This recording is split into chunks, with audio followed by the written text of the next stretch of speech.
الحمد للہ کفا وسلام علی عبادہ الذین اصطفیٰ اما بعد۔ محترم حضرات،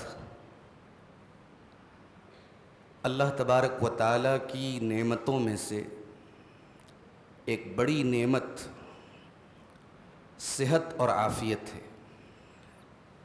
انسان دنیا میں بڑی بیماریوں سے محفوظ رہے، کسی قسم کا خطرناک اور موذی مرض اس کو لاحق نہ ہو، تو یہ بھی اللہ تعالیٰ کی بہت بڑی نعمت ہے۔ اسی لیے اللہ کے رسول صلی اللہ علیہ وسلم جن چیزوں کی دعا کیا کرتے تھے اس میں ایک چیز عافیت ہے۔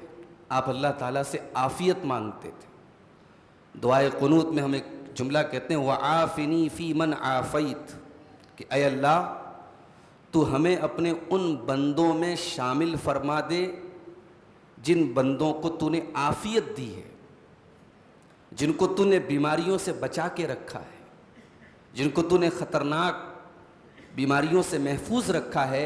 اے اللہ اپنے ان بندوں میں ہم کو شامل فرما دے۔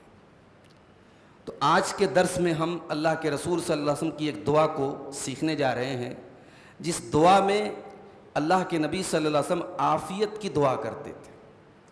اور یہ دعا جو ہے یہ حضرت ابو بکرہ ایک صحابی ہیں، ابو بکر الگ ہیں، ابو بکرہ رضی اللہ تعالیٰ عنہ اس حدیث کو روایت کرتے ہیں۔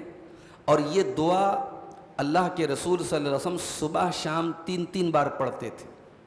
تو صبح شام کے اذکار میں بھی ہم اس کو شامل کرتے ہیں، کرنا چاہیے۔ دعا کے الفاظ کیا ہیں؟ اللہم عافنی فی بدنی، اللہم عافنی فی سمعی، اللہم عافنی فی بصری۔ اے اللہ میرے بدن میں مجھ کو عافیت دے، میرے کانوں میں مجھے عافیت دے، اور میری آنکھوں میں مجھے عافیت دے۔ لا الہ الا انت، اے اللہ تیرے سوا کوئی میرا معبود نہیں ہے۔ اللہم انی اعوذ بک من الکفر والفقر، اے اللہ میں تیری پناہ چاہتا ہوں کفر سے اور فقر سے۔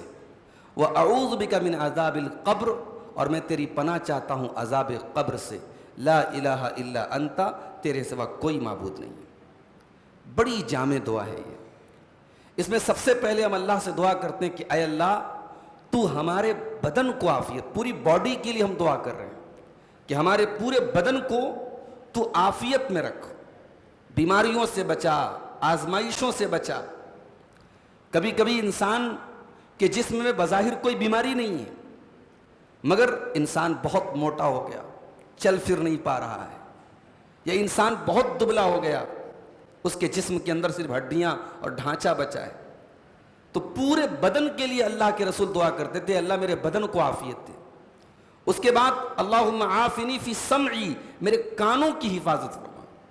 انسان کے کان جو ہوتے ہیں اس میں ایک تو بیماریوں سے اللہ تعالیٰ سے ہم دعا کر رہے ہیں، اور عافیت کا مطلب یہ بھی ہے کہ میرے کانوں کو غیبت سے بچا، میرے کانوں کو چغلی سے بچا، میرے کانوں کو ناجائز چیزوں سے بچا، میرے کانوں کو ہر اس چیز سے بچا جو تیرے دین سے دور کرنے والی ہو۔ اور آنکھوں کو بھی عافیت دے، آنکھوں میں بیماریاں بھی نہ ہوں، اور آنکھوں کو اللہ تعالیٰ ناجائز چیزوں کو دیکھنے سے بچائے، غیر محرم کو دیکھنے سے بچائے، ایسی تمام چیزوں کو دیکھنے سے بچائے جن کو دیکھنا حرام ہے۔ تو یہ ساری چیزیں اس دعا کے اندر آ گئی۔ اس کے بعد اس دعا میں اللہ کے نبی کہتے ہیں کہ لا الہ الا انت، اے اللہ تیرے سوا کوئی معبود نہیں۔ پھر آپ دو چیزوں سے اللہ کی پناہ مانگتے ہیں، اللہم انی اعوذ بک من الکفر والفقر، اے اللہ میں تیری پناہ چاہتا ہوں کفر سے اور فقر سے۔ بظاہر کفر کا اور فقر کا کوئی تعلق نہیں ہے۔ کفر کا مطلب کیا ہے؟ ایک انسان مسلمان سے کافر ہو جائے، اور فقر کا مطلب انسان فقیر ہو جائے، غریب ہو جائے۔ بظاہر دونوں کا کوئی کنیکشن نہیں ہے، مگر انسان جب فقیر ہو جاتا ہے، جب محتاج ہو جاتا ہے، تو کبھی کبھی یہ چیز انسان کے ایمان کو آزمائش میں ڈال دیتی ہے۔ انسان اگر دوسروں کا محتاج بن جائے تو یہ چیز اتنی خطرناک ہے کہ انسان کبھی کبھی اپنے ایمان کا بھی سودا کر لیتا ہے۔ اس لیے اللہ کے نبی نے جب کفر سے پناہ مانگی تو ساتھ میں فقر سے پناہ مانگی۔ اور وَأَعُوذُ بِكَ مِنْ عَذَابِ الْقَبْرِ، اور اے اللہ میں تیری پناہ چاہتا ہوں عذاب قبر سے۔ دنیا کی زندگی اچھی گزر جائے اور قبر کی زندگی کتنی لمبی ہے. ہمارے مرنے کے بعد سے لے کے قیامت تک کا جو پیریڈ ہے وہ ہمارا عذاب قبر، یعنی وہ قبر کا پیریڈ ہے، جس کو ہم قبر کی زندگی کہتے ہیں یا برزخ کی زندگی کہتے ہیں.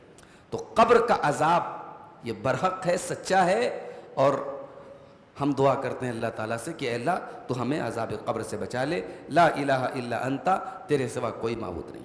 یہ دعا ہم سب کو یاد رکھ لینی چاہیے. اسی سے ملتی جلتی ایک اور دعا ہے، اللہم انی اسألک العفو والعافیہ فی الدنیا والآخرہ. اے اللہ میں تجھ سے دعا کرتا ہوں معافی کی، میں تجھ سے معافی مانگتا ہوں، اور میں تجھ سے عافیت مانگتا ہوں دنیا میں اور آخرت میں. اور اس دعا میں ایک اور بڑا پیارا جملہ اللہ کے رسول استعمال کرتے تھے، اللہم استر عوراتی و آمن روعاتی. اے اللہ میرے عیبوں پر پردہ ڈال دے، میری شرمگاہوں کو چھپا لے، میری وہ تمام چیزیں چھپا لے جو چھپانے کے لائق ہیں. انسان کی زندگی میں بہت سارے ایسے موڑ آتے ہیں جہاں انسان سے کچھ خطائیں ہو جاتی ہیں، کچھ چوک ہو جاتی ہے.